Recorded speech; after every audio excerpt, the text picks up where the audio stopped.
In some cultures, the persistent refusal of a lady's invitation to play a game with her would be a sign of wanton disrespect. Either that or flagrant homosexuality. I know, sometimes I wonder how you are ever allowed to pay for meals in restaurants. It must be hard to keep a low profile when you are always overhearing odd voices whisper, "It's that guy who has a blog." Navigating the urban landscape, I'm sure, is difficult enough without an obstacle course of deferential flesh and skyward asses. Perhaps adapting the art of parkour to your unique environment would help?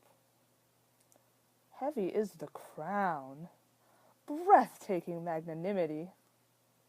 Indeed, nary a jewel tumbles from your wishbox of daily exploits, which I imagine does not sparkle. Baseless accusation! I know this very well. I cannot hasten his mail's delivery, however. More than you know. It perfectly mollifies my grief over the demise of chivalry. I don't like to use the word crazy. That was a joke. But anyway, whether it means you are crazy or not, consider this theory. Your presumably long-standing tendency for scrawling this imagery is really your subconscious trying to express something disturbing within you, possibly something from your past which you have blocked out. And since you have suppressed it, your conscious self cannot acknowledge the drawings. Therefore, they have been invisible until now.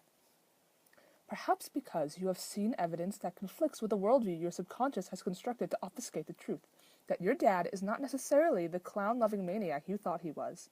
All along, this negative attribute buried in your psyche may have been projected onto him and subsequently reviled as a sort of defense mechanism. Is it unthinkable that over the years it was he who believed you were the one with a passion for clowns because of all the strange drawings in your room?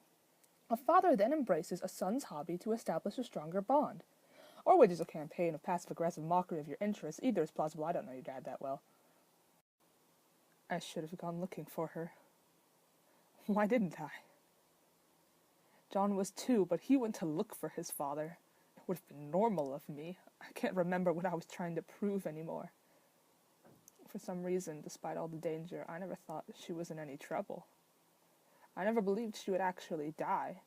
I grew up with the feeling that something more significant had always been meant for her, that she was a heroine displaced in some way, resigned to the inglorious duty of raising me and preparing me in her way.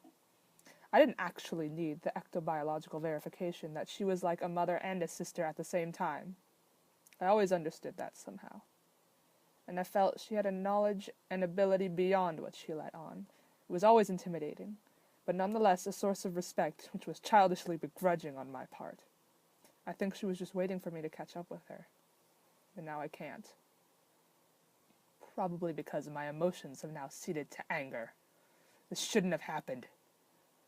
I already was. I was going to go to sleep, fly to a sun bigger than our universe, drop a bomb in it, and kill myself. So, if my course of action is to change on account of my mood, it can only become less impetuous, don't you think? You never liked my plan very much anyway. I'm not sure if I did.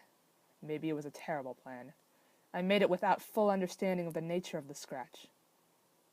I could stop being so cowardly for once. I could short-circuit this endlessly expanding game of chess we're playing, just like Jack decided to do. Maybe I will go kill Jack myself, right now.